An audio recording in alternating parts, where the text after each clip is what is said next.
அன்னை ஸ்ரீ அரவிந்தருக்கு வணக்கம். அனைவருக்கும் வணக்கம். இன்று 2025ஆம் ஆண்டு பிப்ரவரி மாதம் 11ஆம் தேதி செவ்வாய்க்கிழமை காலை நம் பயில்களை தொடர்கிறோம். இன்று புதிய பகுதி, புதிய பக்கம் 274ஆம் பக்கத்தின் துவக்கத்தில் இருக்கின்றோம். அந்த பகுதியோட இந்த அத்தியாயம் முடிகிறது. அந்த அத்தியாயத்தோட ஸ்ரீ அரவிந்தர் கர்மயோகம் செயல்முறை யோகத்தை பற்றி அதோட முடிக்கிறார். ஆனால் அதற்கு பிறகு ஒரு அப்பெண்டிக்ஸ் சொல்லக்கூடிய ஒரு செயற்கையாக ஒரு 9, 10, 8, 10 திங்கள் இருக்கும். அதோட நம்ம செயல்முறை யோகம் முடிகின்றது. இந்த பார்ப்போம் 21 அது சொன்னா நடக்குமான்னு பார்ப்போம். 21க்குள்ள அது வாய்ப்பு இருந்தால் முடிப்போம். அது ஒரு ஏன்னா எல்லாரும் நம்ம முடிக்கலாம்னு நினைக்கும் போது அந்த மற்ற உற்றோதல் அந்த மாதிரி சிலதெல்லாம் வரும்போது அதுக்கு முன்னுரிமை கொடுத்து நாம் காத்திருக்க வேண்டும். அது பிரச்சனை இல்லை. அதனால நான் என்ன சொல்றேன்னா, முடித்தவரை இது அபிஷியலா இதை முடிச்சிருவோம். கண்டிப்பா இந்த 3 பக்கங்கள்ல முடிஞ்சிடும். 274, 75, 76 இந்த அத்தியாயம் முடிகிறது. அதுக்கு பிறகு பார்ப்போம். அதுக்கு பிறகு படிக்க போது புத்தகத்தின் படி அது யோகா ஆஃப் டிவைன் நாலேஜ், ஞான யோகம் தான் இருக்கிறது. ஆனால் நம்ம டாக்டர் ஜெகநாத ஐயா இப்பொழுது என்ன சொல்வது என்றால் பக்தி யோகம் பற்றி தான் அந்த மொழிபெயர்ப்பு செய்து கொண்டிருக்கிறார். அதை எனக்கு தமிழ்ல அது வார்த்தை பல பேர் தெரியுமா? அதுல மெய்ப்பு திருத்தம் யாராவது சொல்ல முடியுமா? மெய்ப்பு திருத்தம், மெய்ப்பு பார்த்தல் அப்படின்னா என்ன? யாராவது சொல்லுங்க பார்ப்போம். சொல்லுங்க வசனமா. Proof reading. எக்ஸாக்ட்லி. அப்ப ப்ரூஃப் ரீட் பண்ண சொல்லி ஒரு பாருங்க. அதாவது ப்ரூஃப் ரீடிங்னா இது வெறும் அந்த சொற்பிழை மட்டும் இல்ல, ஏதாவது நமக்கு ஏதாவது புரியாம இருந்து இது இப்படி இருந்தா நல்லா. ஏன்னா மொழிபெயர்ப்பு என்று சொல்வதில் மொழியாக்கம் செய்யும்போது பல சிக்கல்கள் வருகிறது. அப்ப படிக்கும்போது அது நம்ம திருத்த வாய்ப்பு இருக்கும். சொல்லுங்க பிரியமா. சார் அதை படிச்சுட்டு அப்படியே நீங்க ப்ரூஃப் பண்ணிக்கலாம்ல சார்? நீங்க வச்சிருக்கிற ப்ரூஃபே ஃபர்தரா நம்ம அப்படியே டெய்லி படிக்கும்போது பர்மிஷன் கேட்டுட்டேன். அவர் சரின்னு சொல்லிட்டாரு. அப்ப நம்ம இதை முடிச்சோம்னா தமிழ் பகுதியை இதுல கொண்டு வரலாம், ஆங்கில பகுதியை நம்ம இது பண்ணி கொண்டு வரலாம். ஆனா பக்தி யோகம் மிக சின்னது, அது பெரியது இல்லை. ஞான யோகம் அளவுக்கு பெருசாக இருக்காது. அது சொல்லுங்க பிரியமா. சார் அவர் ஒரு வாட்டி நாங்கெல்லாம் பேசணும் சார். அவர்கிட்ட பேசுறதுன்னா ஒரு சிந்தசிஸ் பத்தி அவரோட தமிழாக்கம் நாம படிச்சிருக்கோம். அதனால தாராளமா பேசலாம். ஆனா அதான் நீங்க உங்க அம்மாவை அறிமுகப்படுத்தணும் அவங்க கிட்ட. ஒரு முறை அவங்க இங்க தங்கி இருந்த போது அதனால அது ஏன்னா மத்தவங்க இப்ப வெளியின்மாதான் ஒரு இது இருக்கும். நம்மலாம் 4 பேரோட பேசலாம், பழகலாங்கிற ஒரு இது இருக்கும். அப்புறம் ஆஸ்ட்ரமேட்டா இருக்கிறதுனால கொஞ்சம் இது பண்றாங்க, தவிர்க்க பாக்குறாங்க. ஆனா நான் கேட்டா சரி வரட்டும்னு சொல்லுவாங்க, இதுக்கவும் மாட்டாங்க. அதே மாதிரி ரொம்ப அதை பாராட்டுவாங்கன்னு சொல்ல முடியாது. சொல்லுங்க பிரியமா. என்ன கை தூக்குறீங்களா திருப்பி? இல்ல சார், ஸ்ரத்தாலுஜி அன்னைக்கு பார்த்தோம் சாவித்ரி பவன்ல. அங்க ஏதோ இது நடந்துட்டு இருந்தது. ஏதோ சம் ஆன்லைன் ஏதோ கோர்ஸ் ஏதோ டாக் போயிட்டு இருந்தது. அங்க இருந்தாரு. சரி, நம்ம இப்ப வகுப்பை தொடங்குவோம்.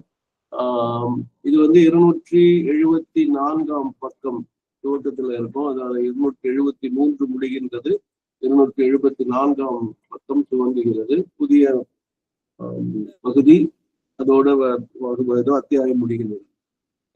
நான் முடிஞ்சா அந்த ரெகுலரா வர்றவங்க அல்லாத மக்களை நம்ம கூப்பிடலாம். இதை மட்டும் முக்கியமா கடைசி பத்தி அது அது உச்சக்கட்ட கிளைமேக்ஸ் மாதிரின்னு சொல்லலாம். அதை நம்ம அரங்க கணேசன் ஐயா, வடோதராங்கிற பரோடால இருக்கக்கூடிய சித்ராமா ஜெயந்திகா, அப்புறம் தஞ்சாவூர் சீனிவாசன் கொஞ்ச நாளா போனோம் அவரு, அப்புறம் நம்ம பரமசிவம் ஐயா அவங்க எல்லாம் கூப்பிடலாம். இது நம்ம ஐயா கிட்ட கொடுக்குற தரசேன் ஐயா, இது உங்க பொறுப்பா வச்சுக்கோங்க. முடிஞ்சா கன்ஃபார்ம் பண்ணுங்க, சரிங்களா? Okay sir, okay. I will inform them. நானும் கூப்பிடுறேன். நீங்க அந்த பொறுப்பை எடுத்துக்கிட்டீங்கன்னா நான் கொஞ்சம் இது பண்ணுவேன். 2-3 நாட்கள் சில நேரம் நமக்கு இருக்கும் இல்லாம இருக்கலாம். பட் பொதுவா இந்த 2-3 நாட்கள் இருக்கும் பார்ப்போம். It is this deeper sense in which we must accept the dictum of the Gita. That action determined and governed by the nature must be our law of works. இதான் வந்துட்டு ஒரு கர்மயோகத்தோட முடிவு பதிக்கும் போது அதுல வந்து தெளிவா சொல்றாரு. It is this deeper sense அப்படின்னு சொல்லும்போது முன்னாடி எவ்வளவோ விஷயங்கள் சொல்லிவிட்டார், கருத்துக்கள் சொல்லிட்டு இந்த ஆழமான பொருளில் தான் அப்படின்னு சொல்றாரு. அப்ப கடைசியில் என்ன வருதுன்னு பார்த்தா ஓரளவு நமக்கு தெரிய வாய்ப்பு இருக்கு. ஒரு பெரிய sentence. In the last state of the soul's infinity, the last state of the soul's freedom, all outward standards are replaced and are laid aside. There is left only a spontaneous obedience to the divine. And there left only the integral obedience to the divine, with whom we are in union and an action spontaneously fulfilling the integral spiritual truths of our being and nature. இந்த பகுதி தான் மற்றதெல்லாம் கூட விட்டுட்டா a spontaneous obedience to the divine. அப்ப இறைவன் கிட்ட யாராவது வந்து குழந்தையெல்லாம் சொல்லும்போது இந்த மாதிரி பண்ண கண்ணை குத்திடுன்னு சொல்லி எல்லாம் மிரட்டணும். நம்மளே கூட பாவம் பண்ணா தண்டனை வரும். அது வந்து தீவினை செய்தால் அது இருப்பு விலங்கு, அடுத்த பிறவியில் நாம் கஷ்டப்பட வேண்டும். நல்வினை செய்தால் அது பொன் விலங்கு, அதனால நாம் நன்மை அடைவோம். அதெல்லாம் ஒரு வச்சிருப்போம். அந்த மாதிரி எதுவும் இல்லாம இது வந்து ஒரு ஃப்ரீடம், அதாவது சோர்ஸ் இன்ஃபினிட்டி. அந்த ஜீவாத்மாங்கிறது சொல்லலாம், சைக்கிக் பீயிங் சொல்லலாம். அது அப்படியே அனந்த நிலை அடைந்து souls infinity and souls freedom all outwards replace. நேற்று பார்த்துதான் சொன்னேன். அந்த புற அறநெறிகள் எல்லாம் மாற்றாக ஏற்படுத்தலாம். லேட் அசைட், புறந்தள்ளப்படுகிறது. அதாவது உடனே இது வந்து நம்ம இஷ்டம் போல வாழ்வது என்று பொருள் அல்ல. நல்லா தெரிஞ்சுக்கங்க. இங்க இப்படி சொல்லியிருக்கு. அப்ப எனக்கு எதை பிடிச்சதோ அது அறம் சார்ந்ததோ, பொதுவான அறமோ இல்ல ஆன்மீக அறமோ, அது எதுவும் இல்லாம நம்ம இஷ்டம் போல இருப்பது என்று பொருள் அல்ல. அங்க அது எப்படி இருக்கணுங்கிறது வருது. அது எப்படின்னா ஸ்பான்டேனியஸ், தேர் இஸ் லெஃப்ட் ஒன்லிங்கிறத அது மட்டும்தான் இருக்கிறது. இறுதி கட்டம், த லாஸ்ட் ஸ்டேட்னு போட்டுருங்க. அப்ப என்னன்னா spontaneous obedience to the divine. அப்போ வந்து இயல்பாக இறைவனிடம் கீழ்ப்படுதல், பயந்து போய் கீழ்ப்படு. அதுக்காக தான் நான் ஆரம்பிக்கும் போது கண்ணு குத்திடுங்கிற அந்த பயத்துல அல்ல, நீங்க என்ன சொல்றாலும் கேட்கிறேன் அப்படிங்கிற ஒரு spontaneous obedience to the divine with whom. அது ஒரு பக்கம். இன்டெகிரல் ஒபீடியன்ஸ், முழுமையாக. அதுல வந்து இப்போ வந்து சிலது என்ன பண்ணுவோம், ரொம்ப நம்ம காஃபி ஒரு எடுத்துக்காட்டு, காஃபி குடிக்காத ஆள் தான் இருந்தாலும் எடுத்துக்காட்டுக்காக சொல்லுவேன். காஃபி குடிக்கிறது ரொம்ப பிடிக்கும்னா இறைவன் சொன்னார், எப்பா இதுமாதிரி நீங்க காஃபி குடிக்கிறாங்கன்னா மற்றதெல்லாம் கேட்டுட்டு காஃபி மட்டும் என்னால விட முடியாது அப்படின்னு சொன்னாங்க. இப்ப எனக்கு தெரிஞ்ச ஒரு அன்னை அன்பர், அவருடைய திருவடிகளில் பலர் வந்து பக்கத்துல இருக்கிறவங்க எல்லாம் விழறாங்க. அப்போ வந்து இன்னொரு அன்னை அன்பர் அவர்கிட்ட சொன்னார், ஏப்பா இது ஒரு தப்பா தெரியலையா, எல்லா வணக்கமும் அன்னைக்கு தானே போகணும், இறைவனுக்கு தானே போகணும், அப்படின்னா பழக்கத்தை மாற்ற முடியல அப்படின்னு சொன்னாங்க. மகாலிங்கையா நம்ம காலில் விழுந்தாலும் அவர் என்ன சொல்றாரு, ஐ பிளஸ்ன்னு சொல்லவே மாட்டார், மதர் பிளஸ்யூ தான் சொல்லுவாங்க. அந்த நிலையில இருந்துதான் அவர் என்ன சொல்லுவாங்க. அப்ப இங்க நல்லா கவனிச்சு பார்த்தீங்கன்னா அந்த இன்டெகிரல், ஏதோ எனக்கு பிடிச்சதை வந்து கேட்கறது, பிடிக்காத சில விஷயங்கள் வந்து அதை கேட்க முடியாது அப்படின்னு சொல்றதுலாம் வந்து பாத்தீங்கன்னா அது முழுமையான கீழ்ப்படிதலாக இருக்கும். இன்டெகிரல், பூரணமான முழுமையான கீழ்ப்படிதலாக இருக்கும். எதுக்கு? to the divine with whom we are in union. அப்ப நாம் எப்ப அதுனா இந்த இறைவனோடு நாம் இணைந்து விட்டோம், அதுதான் உண்மையான யோகம். இந்த செயல்முறை யோகம் என்று சொல்லக்கூடிய கர்ம யோகத்தின் அல்டிமேட்டம் சொல்லக்கூடிய இறுதி பகுதியில் அதான் லாஸ்ட் ஸ்டேட் சொல்றாங்க. அது போல் இருக்கும் போது நம்ம வந்து இயல்பாக இறைவனுடன் கீழ்ப்படுவோம். இது முதல் நிலை. பிறகு வந்து அடுத்த நிலை என்னன்னா, we are in union and an action spontaneously fulfilling the spiritual truth of our being and nature. அப்புறம் வந்து with whom we are in an action spontaneously fulfilling the integral spiritual truth of our being and nature. அப்போ வந்து நிறைவேற்றுகிறது நம்மளுடைய ஜீவன், பீங்கிறது ஜீவன், நேச்சர்ங்கிறது இயற்கை. அந்த ஜீவனுக்கும் இயற்கைக்கும் உள்ள ஒரு பூரணமான ஆன்மீக உண்மை வாழ்க்கை உண்மையை நிறைவேற்றும், இயல்பாக நிறைவேற்றும். அந்த செயல் வந்து இயல்பாக நிறைவேற்றும். இப்ப நம்ம செய்யற செயல்கள்லாம் பாத்தீங்கன்னா என்னங்கிறது அடுத்த இதுல வரும், நம்ம பார்க்கும்போது உங்களுக்கே புரியும். சரிங்களா? இப்ப அடுத்த பத்திக்கு போனோம். அடுத்த பத்தினா இதுதான் இப்ப நம்ம படிக்க வேண்டிய பத்தி. இந்த இதுதான் வந்து it is this deeper sense அப்படிங்கிறது இப்ப நம்ம படிச்சது. என்னன்னா ஒண்ணு வந்து கீழ்ப்படிதல், ஒண்ணு இயல்பான கீழ்ப்படிதல், இன்னொன்னு வந்து செயல் வந்து ரொம்ப இயல்பாக இருக்கக்கூடிய ஆன்மீக உண்மைக்கேற்றார் போல் அது ஆன்மீக நிறைவேற்றத்துக்கு போன்ற செயலாக இருக்கும். அது நம்மளுடைய சுபாவத்துக்கும் நம்முடைய ஆத்மாவுக்கும் ஜீவாத்மாவுக்கும் ஏற்றதாக இருக்கும். இதுதான் it is this deeper sense in which we must accept the dictum of Gita அப்படின்னு. யாராவது டிக்டம் என்ற சொல்லுக்கு நல்ல தமிழ் சொல் சொல்ல முடியுமா, இல்ல இங்கிலீஷ்லயே வேற சொல்ல முடியுமா? யோசிங்க.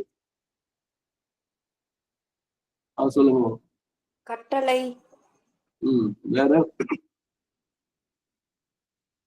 ரூல்ஸ். ஓகே. இப்ப நான் அதோட இது டிக்ஷனரி மீனிங்கும் போடுறேன். தவிர ஐயா ஜெகநாத என்ன போட்டிருக்காருன்னு பாருங்க. நீங்க சொன்ன மாதிரி an authoritative often formal pronouncement. He cites Augustine's dictum that if you understand it is not God. ரொம்ப அழகா இருக்கு. ஜோசப் சோப்ரான் போட்டிருக்காரு. அதாவது நீ புரிந்து கொண்டால் அது கடவுள் இல்லை, புரியாத ஒன்றுதான் கடவுள் அர்த்தம். ஏன்னா அது இன்ஃபினிட்டிங்கும் போது அந்த கடவுளை ஒரு அளவுக்கு தான் நம்ம முழுக்க புரிந்து கொள்ள முடியாதுன்றத, அதாவது அகஸ்டின்ஸோட டிக்டம், அதாவது என்னன்னா ஒரு அபிஷியலாக இருக்கக்கூடிய ஒரு கருத்துன்னு சொல்லலாம். A side remark made in judicial opinion that it is not necessary for the decision in the case, and therefore இது வந்து லீகல் விஷயம். Case setting legal precedent, also called obiter dictum. அப்ப திசேர்னா சொல்தல் இருக்கும். அந்த தெய்க் அப்படிங்கிறது இண்டோ யூரோப்பியன் ரூல்ஸ்ல வரும். அப்ப சொல்லுதல்ங்கிற பொருள் தான் அது வருது. பிரெஞ்சுல வந்து டிஐஆர்இ அப்படின்னு நம்ம சொன்னா தீர் அப்படின்னா சொல் அப்படின்னு இருக்கும். அதுல இருந்து திட்டம்னு வருது. சொன்ன அப்ப ஏதோ ஒரு வசனம் நீங்க கேட்டுப்போம், நான் சொன்னதே சாசனம் அதுவே இருக்கிற மாதிரிலாம் வரும் இல்லையா? அதுமாதிரி நான் என்ன சொன்னாலும் இல்லை நான் ஒரு தடவை சொன்னா 100 தடவை சொன்னங்கிற மாதிரி எல்லாம் சொன்னது என்னன்னா அந்த அழுத்தமான சொல். சில பேர் சொன்னா நம்ம மறுக்க முடியாது, அதை எதிர்க்க முடியாது, அதுபடி செய்வோம். ஏன்னா அந்த அளவுக்கு அவங்களுக்குள்ள எண்ணியாங்க கிளியராக தெரியுது. அவங்க சொல்லுக்கு அவ்வளோ ஆற்றல் இருக்கு. ஞாபகம் வச்சுக்கீங்க. அப்புறம் இப்ப இதுக்கு வருவோம் மீண்டும். டிக்டம் ஆஃப் த கீதானா கீதா சொன்ன, பகவத்கீதை சொன்ன அந்த கருத்து, ஆழமான கருத்து, நாம் கடைபிடிக்க வேண்டிய கருத்து என்னவென்றால் that action determined by the nature, that action is governed by the nature must be our law of words. அப்ப நம் செயல்களின் நீதி, செயல்களின் சட்டம் எதுவாக இருந்ததுன்னா இந்த செயல் என்பது நம்மளுடைய இயல்புக்கு ஏற்றால் போல் முடிவெடுக்கப்பட்டிருக்க வேண்டும். நம்ம இயல்பு இந்த இடத்துல சுபாவான் பின்னாடி வரும், அதற்கேற்றபோல் அது ஆளப்படும் அப்படின்னு சொல்லுவாங்க. இட் இஸ் திஸ் அதாவது நம்ம ஏதோ கண் போன போக்குல போறதல்ல, நம்ம இயல்புக்கு ஏற்ற போல் அதுவும் அந்த இறைவனுடன் இணைந்த பிறகு இயல்பாக வரக்கூடிய செயல், இயல்பாக வரக்கூடிய கீழ்ப்படுதலின் கீழ் வரக்கூடிய விஷயங்கள் தான் இது முடிவு செய்யும் என்பது இதன் பொருள். இட் இஸ் நாட், இது இதுதான் சுபாவத்தை பத்தி ரொம்ப அழகா இதுல வரும். சுபாவங்கிற வார்த்தை இதுல போடலையே தவிர அதுதான் வரும். இதுல நம்ம என்னன்னா சுபாவம் அப்படின்னு சொன்னோம்னா நான்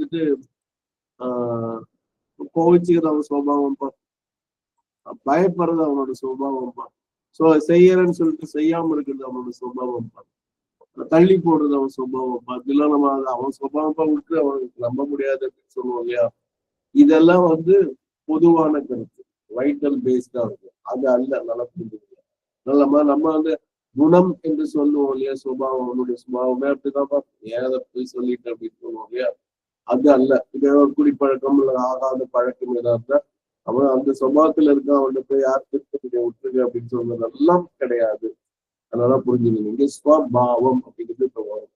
it is not certainly the superficial temperament or the superficial character of habitual impulses that are meant. அதுதான் இப்ப நான் சொல்லிட்டு இருந்தேன் இல்லையா?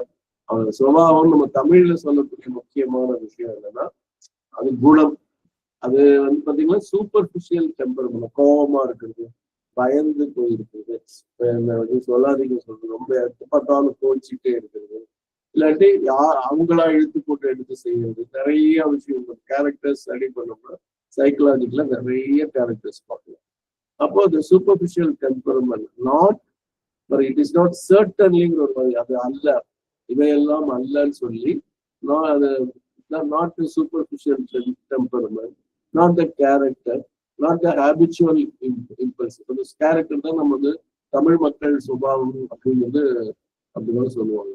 ஹேபிச்சுவல் இம்பல்சஸ்னா இயல்பாக வரக்கூடியது, பெரிய கெட்ட இதெல்லாம் சொல்லாம நம்ம பிடித்த உணவின் மனம் வந்து பசிச்சாலும் பசிக்காட்டாலும் இதுக்கு சாப்பிட்டா நல்லா இருக்கும். அதாவது அப்பயே சொன்ன காஃபின்னா காஃபியோட அப்படி ஃபில்டர் காஃபி வாஸ் அப்படி கூப்பிட்டு வந்தது எங்கப்பா இருக்கு அப்படின்னு சொல்லுவோம். நீங்க யாராவது இந்த இருகோடுகள்னு ஒரு படம் பார்த்துருக்கலாம், பழைய படம் ஒண்ணு. அதுல பாத்தீங்கன்னா ஒரு தமிழ் கதாபாத்திரம் காசியில வேலை பண்ற மாதிரி வரும்.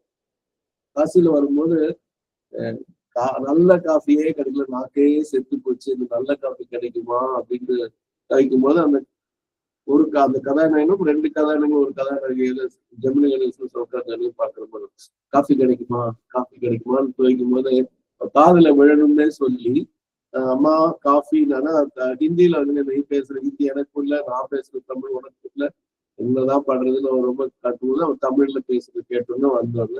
அந்த ஜன்னல் வழியா அந்த காஃபி ஒரு வெள்ளி தமிழர்ல கொடுக்குற மாதிரி காட்டுவாங்க. அப்ப அந்த ஒரு சின்ன விஷயம் காஃபிங்கிறது ஒரு பெரிய விஷயம் கிடையாது. அதுதான் ஹேபிச்சுவல் இம்பல்சஸ். காலையில 6 மணிலேருந்து 7 மணிக்கு ஒருத்தர் காஃபி குடிச்சு பழகி இருந்தா 6லேருந்து 7க்குள்ள காஃபி வரலன்னா அவங்களுடைய சுபாவமே மாறிடுது. ஒரு எரிச்சல் வரும், பால் காரணம் திட்டுவாங்க, இல்லை போடா கேஸ் தீட்டு போச்சுன்னா கேஸ் திட்டுவாங்க, எல்லாம் பார்த்துக்கோங்க. அப்ப ஹேபிச்சுவல் இம்பல்சஸ் பழக்கத்தால் ஏற்படக்கூடிய இது நான் இது வரும், நீங்க எதுக்கு வேணா நீங்க அதை போட்டுக்கணும். அவையெல்லாம் கர்மயோகத்தின் பண்கள், அதெல்லாம் சுபாவம் கிடையாது. அப்போ வந்து it is not certainly the superficial temperament of the character or habitual impulses that are meant, இதெல்லாம் இருந்த. அப்ப என்ன அப்படின்னா but in the literal sense of the Sanskrit word of our own being, அதான் வந்து ஓன்னா ஸ்வ, பீயிங்னா பாவம். பாவம் வந்து அந்த 4வது சாதாரணம் பாரதம்ங்கிறது கூட அந்த பாதம் ஸ்வபாவ அப்படின்னு சொல்லுவோம். ஓன் பீயிங், அவர் ஓன் பீயிங்னா என்னப்பா அப்படின்னா அவர் எசென்ஷியல் வேணும், அடிப்படை இயல்பு. அடிப்படை அவன் கோபமா இருக்குல்ல, அவன் எங்கேயும் போய் அது கிடையாது வயிற்றுல, அதெல்லாம் வந்து சூப்பர்ஃபிஷியல். அவனுக்குன்னு வந்து இறைவன் வந்து இதுக்கு இவனுக்காக வந்திருக்கான்னு சொல்லுவோம். The divine stuff of our souls. The divine stuff of our souls தான் நமக்கு உடனே என்ன வார்த்தை ஞாபகத்துக்கு வருது? அரவிந்தர் வழியில் இருக்கிறவங்க சொல்லலாம், யாராவது சொல்லுங்க பிரியமா. Psychic being. நீங்களும் புவனேஸ்வரிமா, நீங்களும் வந்திருப்பீங்கன்னு நினைக்கிறேன். புவனேஸ்வரிமா நீங்க மியூட் பண்ண பதில் வர மாட்டீங்களா? கை உயர்த்துறீங்க, கேள்வி கேட்டா பதில் வர போயிட்டு அன்மியூட் பண்ணி பேசுங்க. புவனேஸ்வரிமா இப்பதான் கேக்குது. இல்ல நீங்க ஓகே விட்டுருங்க. ஆனா ரொம்ப பிரேக் ஆகுது, அதனால நீங்க வந்து அமைதி காத்தா நல்லா இருக்கும். ஏன்னா உங்களுக்கு வந்து தெளிவா கேட்க மாட்டேங்குது, பாத்துக்கோங்க. ஓகே இப்ப சரி நல்லா கேக்குது. பாப்போம் எப்படின்னு. சந்தேகம் தான் அப்புறமா கேளுங்க, இல்லாட்டி போன்ல கூட கேளுங்க. ஸோ ஓன் பீயிங் அவர் எசென்சியல் நேச்சர், அது சைக்கிக் பீயிங் இல்ல, அது அடிப்படை. திருப்பி அதை கை தூக்குறீங்க புவனேஸ்வரிமா. the divine stuff of our souls, அதுதான் வந்து சைக்கிக் பீயிங் சொல்லக்கூடிய தமிழ்ல சைத்திய கொடுத்தது. ஆனா சொல் இங்க பயன்படுத்துறதுனால புரிஞ்சுக்கோங்க. ஓகே பிரியமா, நீங்க தமிழ்ல அதை படிச்சிடலாம்.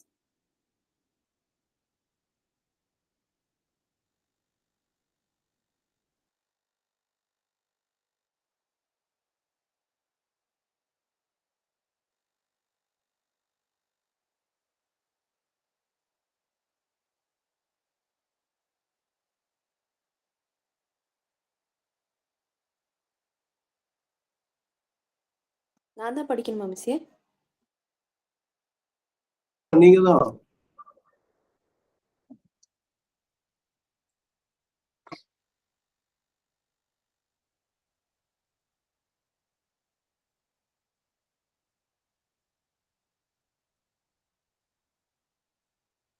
உங்க குரல் கேட்கல பிரியாமா.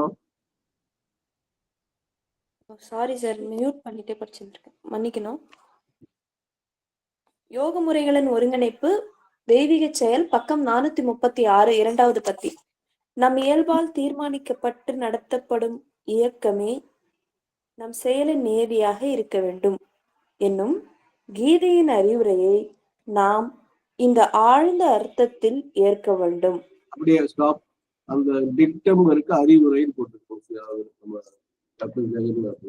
அதான் புரிஞ்சுக்கணும் என்ன தானா அருமையான தமிழ் நம்ம புரியுற மாதிரி எழுதிருப்பாங்க. கண்டினியூ பண்ணுங்க. அப்ப நியதிக்கு என்ன சார்? என்ன நியதி? நியதின்னு இருக்கே, செயலின் நியதி. Laws of nature. ஓகே, சரிங்க சார். லா ஆஃப் ஒர்க்ஸ் இருக்கும், அங்க வந்து லா ஆஃப் ஒர்க்ஸ் முடியுது பாருங்க. The nature must be our law of works. Okay sir. சுபாவம் நீதின்னு படிச்சீங்கன்னா உங்களுக்கு உடனே புரியும். சரிங்க சார். நியதி எல்லாம் சரிங்க சார், நன்றி சார். சுபாவம் என்று கீதை கூறுவது நிச்சயமாக மேற்பரப்பிலான மனப்பாங்கையோ வெளிப்படையான குணத்தையோ வழக்கமான உந்துதல்களையோ அல்ல. ஸ்வபாவம் என்னும் சம்ஸ்கிருத சொல்லின் மெய்யான பொருளாகிய நம் சாராம்சமான இயல்பை, நம் ஆன்மாவின் தெய்வீக பொருளையே அது குறிக்கிறது. நன்றிங்கம்மா, அதோட முடிஞ்சது. நன்றி சார்.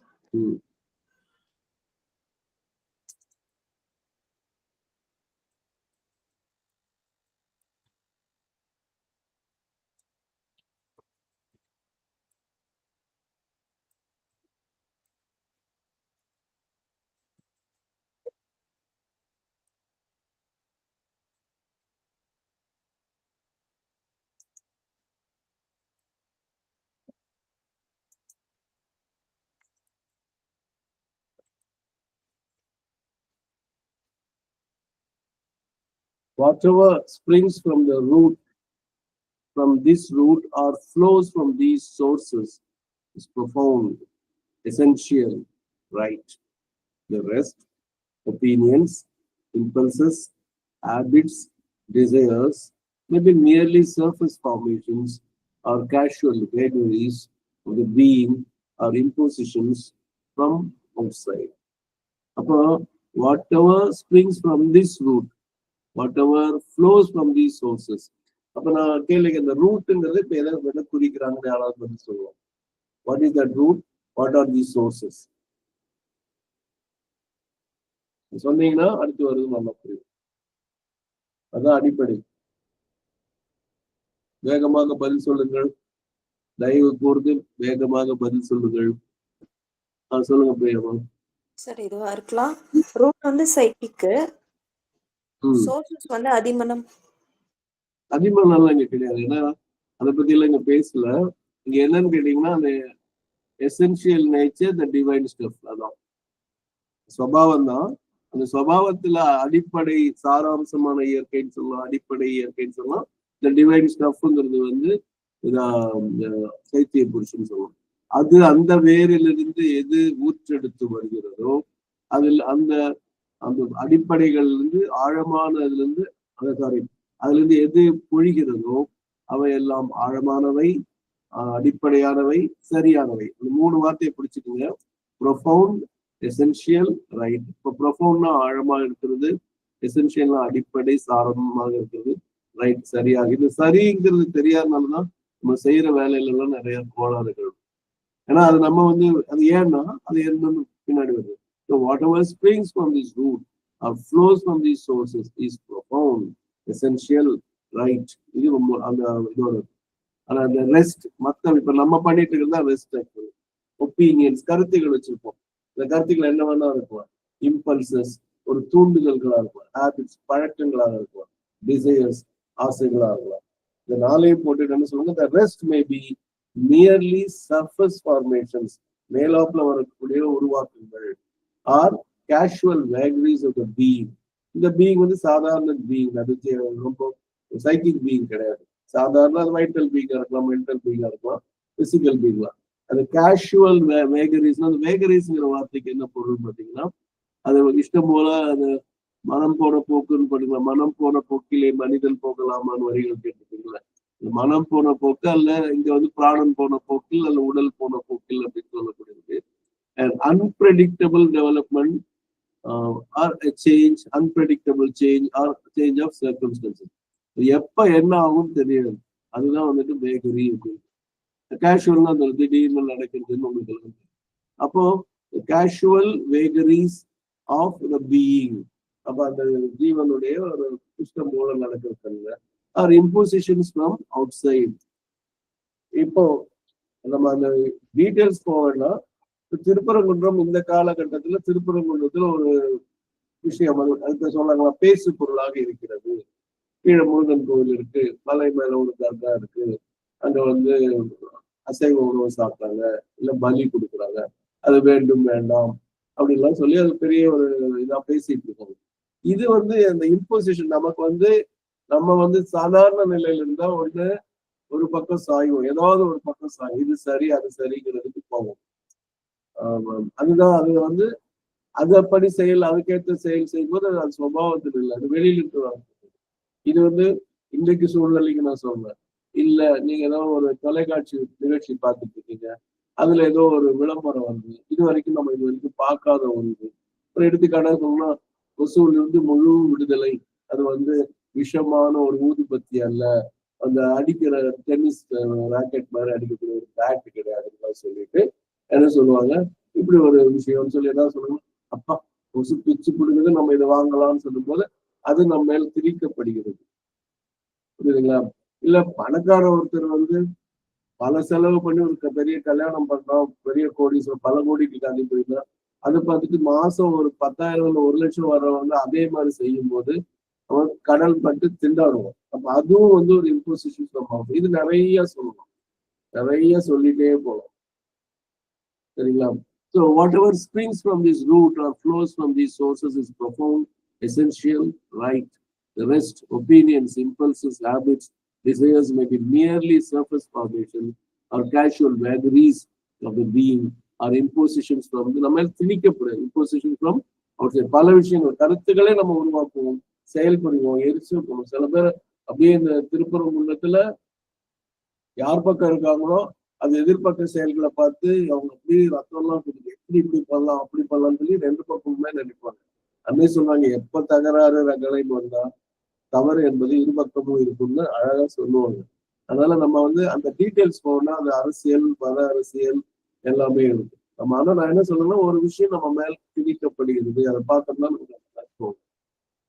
இல்ல நம்ம கும்பமேளா நடந்துட்டு இருக்கு, அங்க நிறைய பேர் வந்து கூட்ட நெரிசல்ல வந்து உடனே இறைவன் கிட்ட போயிட்டாங்கன்னு சொல்லுமா, இப்படி ஆயிடுச்சு அப்படின்னு சொல்லி அது வருத்தப்படுறதுலாம் இருக்கு. இதெல்லாம் வந்துட்டு இப்போ இப்ப டிவி 24 மணி நேரம் எல்லாரும் யோசிச்சு பாருங்க, 8 மணி செய்திகள்னு ஒண்ணு இருக்கும், இல்லாட்டி ஏதோ ஒரு தொலைக்காட்சியில ஒரு செய்தி இருக்கும். முக்காவாசி 90% அது அரசு செய்திகளாக தான் இருக்கும்.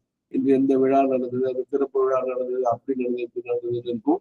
மேக்சிமம் இந்த மாதிரி நான் பேசுற மாதிரி விஷுவல்ஸ் இல்லாம ஆளை தான் காட்டிட்டு இருப்பாங்க. அவங்க பேரெல்லாம் கூட நீங்க ஞாபகம் வச்சுக்கோங்க, இப்போ சோபனா ரவி அவங்க மறந்துடாங்க அப்படிங்கிற பேரெல்லாம் கூட நமக்கு இருக்கும். அவங்க என்ன சாரி கட்டுறாங்கன்னு கூட அப்பா பேசு பொருளா இருந்துச்சு அன்னைக்கு. அவங்க இப்போ சாரி ஃபுல்லா கவர் பண்ணி எல்லாம் பேசிட்டு இருக்கிறது நம்ம பார்த்துருப்போம். இதெல்லாம் வந்துட்டு அந்த அவ்வளவுதான் அன்னைக்கு இருந்துச்சு. இன்னைக்கு வந்து 24 hours நியூஸ் சேனல் இருக்கு, அது வந்து பல சேனல்ஸ் இருக்கு, அவங்க கட்சிக்கு ஏற்ற செய்திகள். அது பாத்தீங்கன்னா பிரேக்கிங் நியூஸ்ல எல்லாம் போட்டு நம்ம அப்படி ஒரு இம்போசிஷன்ஸ் நம்ம மேல திணிக்கப்படுகிறது. பார்த்துட்டே இருந்தோம்னா நல்ல வேலை. நான் தான் சொல்றேன், நம்ம வீட்டுல தொலைக்காட்சியே இல்லை. அப்போது இதுல எல்லாம் பார்க்கணும், கம்ப்யூட்டர்லங்கிறது வேற. இது ஞாபகம் வச்சுக்கோங்க. ஓகே, அடுத்த செய்திக்கு போவோம், படிச்சுட்டு அப்புறம் பதில் படிப்போம். சரி, இப்ப இன்னொன்னு, அதுக்கு முன்னாடி இப்ப நான் ஒரு ஹைலைட் பண்ற வார்த்தைகளை படிக்கும்போது உங்களுக்கு என்ன நினைவு வருதுன்னு சொல்லுங்க. ஸ்ரீ அரவிந்தர் எழுத்துக்கள்ல opinions, impulses, habits, desires சொல்லுங்க. Rejection list. எக்ஸாக்ட்லி. எந்த புக்ல வருது? தாமோதர் செகண்ட் சாப்டர்ல எதெல்லாம் விளக்க வேண்டும். இப்ப பாருங்க, இதுல இருந்து நம்ம அங்க போனோம்னா எப்படி புரியுதுன்னு யோசிச்சு பாருங்க. அந்த படிக்கும் போது அதை எப்படி ரிஜெக்ட் பண்ணணுங்கிறதெல்லாம் தெரியும். இதுல எப்படி ரிஜெக்ட் பண்ணணும்? இறைவனுடன் ஒன்றாக வேண்டும், ஒரு இறைவனோட இயல்பான ஒரு கீழ்ப்படிதல். அப்ப நம்ம வந்து இயல்பா இதெல்லாம் விளக்க முடியும். புரியுதா? எப்படி எப்படி ஒரு கனெக்ஷன் வருது பாருங்க.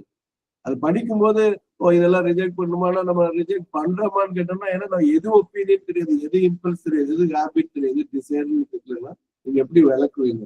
அப்ப இறைவனோட ஒன்றி இறைவனை கீழ்ப்படிதல் நம்ம அந்த நிலை அடைந்தால் இது இயல்பாக நடக்கும். இதெல்லாம் தானா கழணும். அதுதான் நம்ம அந்த விளாம்பழ ஓடுன்னு சொல்லுவோம்.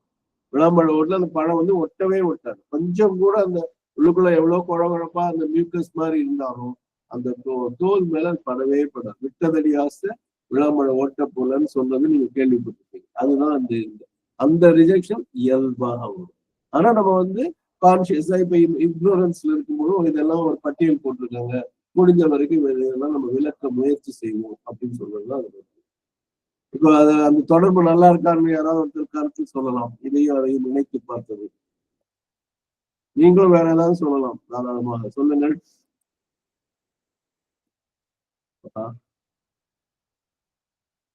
யாராவது சொல்றீங்களா? அந்த ரிஜெக்ஷன் லிஸ்டும் இப்ப பிரியமா சொன்னாங்க கரெக்டா? ஓகே, நான் தொடர்ந்து படிக்கிறேன். They shift and change, but this remains constant.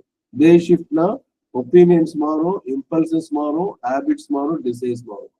நான் வந்து 5 வயசு குழந்தையா இருக்கும்போது என்னுடைய ஆசைகள் என்ன வந்து அது இம்பல்ஷன்ஸ் என்ன ஆச்சு, 15 வயசுல எப்படி இருந்துச்சு, 25 வயசுல இருந்து ஒவ்வொரு வருஷம் வயசுல பாத்தீங்கன்னா அந்த எல்லாமே கருத்துக்கள் மாறும், தாக்கங்கள் மாறும், பழக்கங்கள் மாறும், ஆசைகள் மாறும். ஷிஃப்ட் அது அங்கிருந்து அந்த பக்கம் போயிடும், சேஞ்ச் மாறும். பட் திஸ் அந்த இது இருக்கு இல்லையா, சைக்கிக் பீங் கொஞ்சம் முன்னாடி பார்த்த விஷயம் வந்து மாறாது. அதுதான் ப்ரொஃபவுண்ட் போட்டாங்க, அதுக்கு முன்னாடி ப்ரொஃபவுண்ட் எசென்ஷியல் ரைட், இந்த ஆக்ஷன்ல ரைட்னு பார்த்தோம். அதனால அந்த சுபாவம் வந்து மாறாது. என்னென்ன வந்தாலும் அந்த சுபாவம் அப்படிங்கிறது நம்ம இந்த இல்லைன்னு புரிஞ்சுக்கணும், சூப்பர்ஃபிஷியலா இருக்கிறது கூடாது அப்படின்னு சொல்லிட்டு இப்ப நம்ம அடுத்த சென்டென்ஸ் படிச்சுட்டு பேராகிராஃபே முடிக்குது. It is not the executive forms taken by nature in us that are ourselves, are the abidingly constant and expressive shape of ourselves. It is a spiritual being in us, and this includes the soul becoming of it that persists through time in the universe. So it is not the executive forms taken by nature. நல்லா பாருங்க, இந்த executive ஃபோர்ஸஸ்னா என்னவா இருக்குன்னு யாராவது சொல்ல முடியுமா? What do you mean by executive forces? சில பேர் எக்ஸிக்யூட்டிவ் ஃபோர்ஸஸ் வச்சிருப்பாங்க. ஏன்னா எனக்கு ஸ்கிரீன்ல ஒண்ணுமே தெரியல. ஓகே, சொல்லுங்க யாராவது. what do you mean by executive forms? அதுக்கு என்ன எடுத்துக்காட்டுன்னு சொல்லுங்க.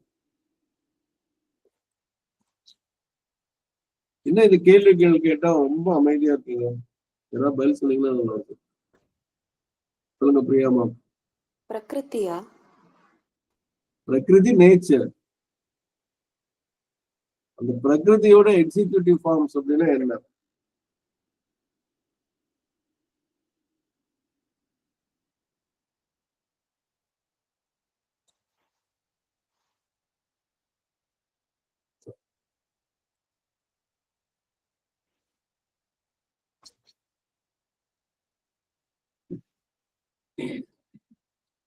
தெரியலையா? வசந்தாமா, தனசன் ஐயா சொல்லுங்க.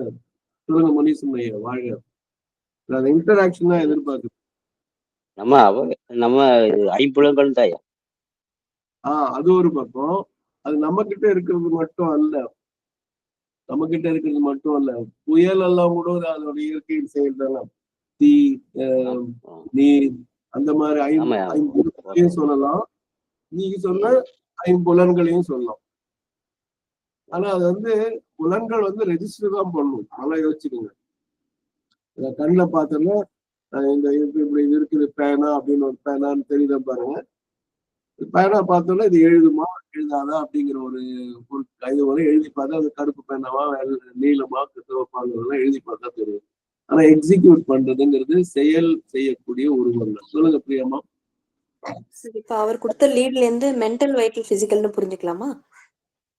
அதெல்லாம் அதுவும் ஒண்ணுதான். ஐம்பூதங்களையும் சொல்லணும், ஏன்னா இப்ப வந்து வளர்த்தது இப்போ ஒரு விதை போட்டோம்னா மண்ணுக்குள்ள கீழே இருக்குன்னா அது எல்லாத்தையும் முட்டி மோதி வெளியில வந்து 2 இலையை பண்ணோம்னா அந்த சூரிய ஒளி பெற்று 3ஆவது இலை ரெட்டை இலை என்னன்னா ரெட்டை இலை அல்ல ரெட்டை விதையுடைய இது பாத்தீங்கன்னா இந்த டைகாட்டிலிடன்னு சொல்லக்கூடிய மோனோகட்டில அது வரும். அப்படி வரும்போது அப்படி அழகா செடி வளருதுன்னா அதுதான் வந்து செயல்படுத்தக்கூடிய உருவங்கள். அதுக்கு என்னென்ன வேணும்? அந்த மண்ணு வேணும், தண்ணி வேணும், சூரிய வெளிச்சம் வேணும், எல்லாமே இருக்குதுன்னா எக்ஸிக்யூட்டிவ் ஃபார்ம்ஸ். இது வந்து பொதுவான இயற்கை. இவர் சொன்ன மாதிரி அழகா நம்ம முனீஸ்வரன் ஐயா சொன்ன மாதிரி ஐம்புலன்கள் என்ன பண்ணுமா? இப்ப இதான் நான் சொல்லுது, பேனாங்கிறது வந்து என் கண்ணு பாக்குது, கை எடுத்து எழுதுமா எழுதலையாங்கிறது நம்ம பார்த்துக்கோம். இதெல்லாம் தான் நம்ம புரிஞ்சுக்கணும். ஓகே, அதாவது it is not the executive forms taken by nature in us. இப்போ இன்னஸ் சொல்லும்போது ஐம்புலன்கள் தாராளமா சொல்லலாம். that are ourselves are the abidingly constant and expressive shape of ourselves.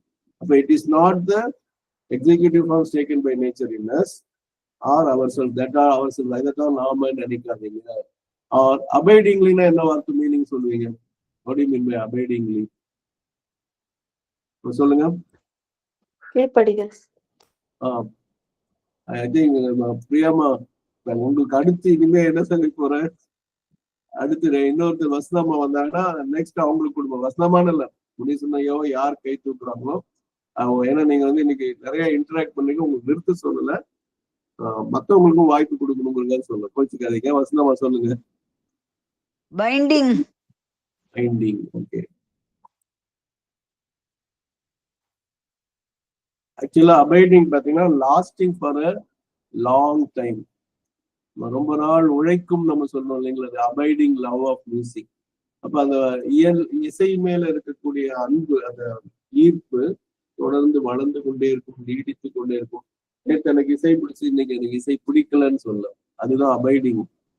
யூஸ்வலா அபைடிங் நம்ம ஏன்னா ஏன் இதை வந்து நீங்க 2 பேரும் சொன்ன பிரியமா, நீங்க என்ன கருத்து சொன்னீங்க? கீழ்ப்படிதல். கீழ்ப்படிதல். வசனமா பைண்டிங்.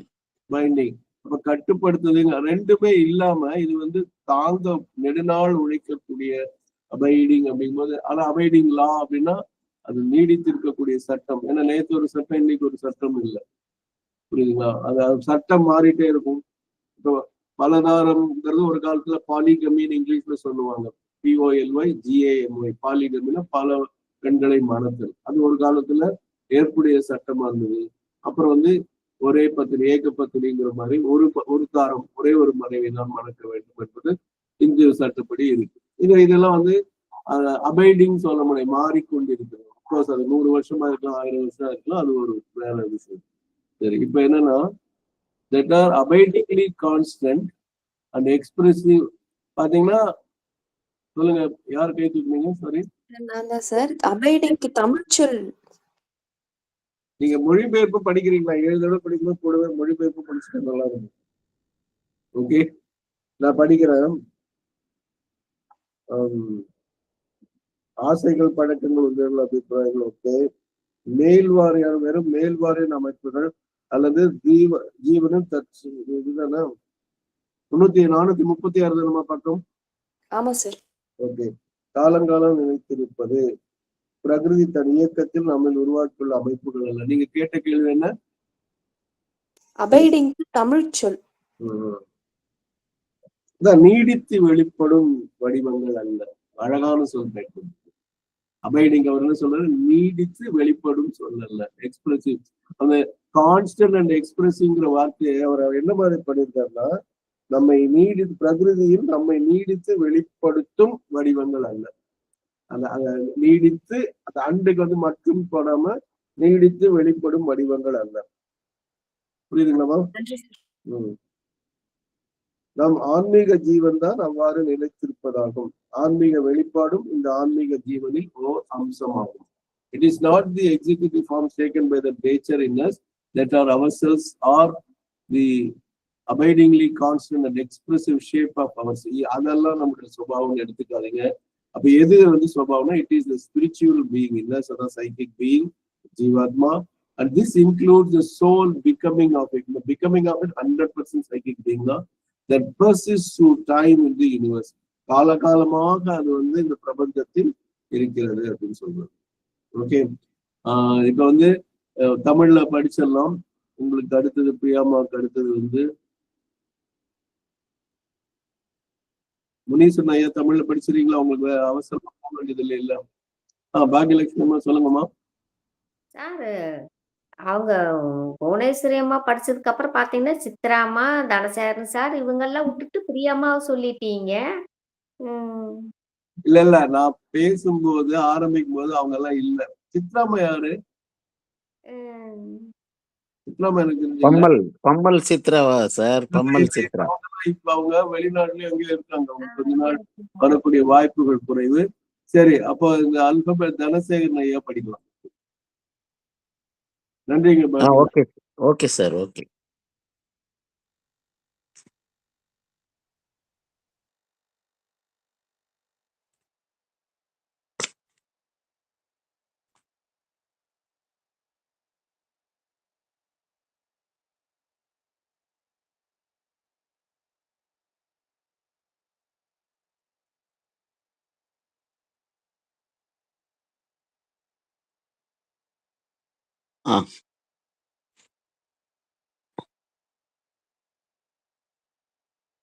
இந்த அடிவேரிலிருந்து எழுகின்ற மூல ஊற்றிலிருந்து பாய்கின்ற அனைத்துமே இன்றியமையாதது, ஆழமானது, சரியானது.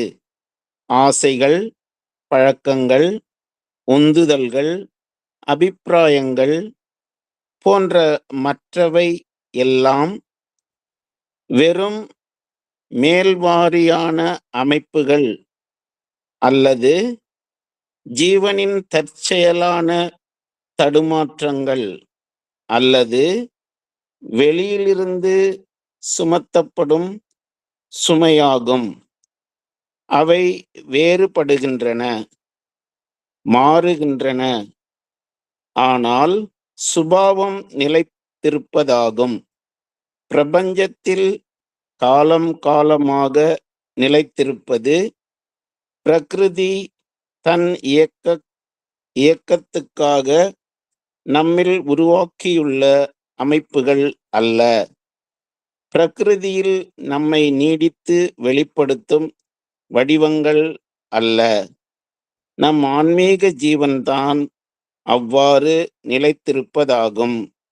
ஆன்மீக வெளிப்பாடும் இந்த ஆன்மீக ஜீவனின் ஓர் அம்சமாகும்.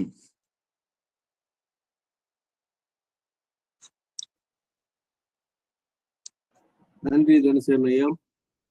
அன்னை ஸ்ரீ அரவிந்தருக்கு நன்றி, வணக்கம். அனைவருக்கும் நன்றி, வணக்கம். மீண்டும் நாம் சந்திப்போம்.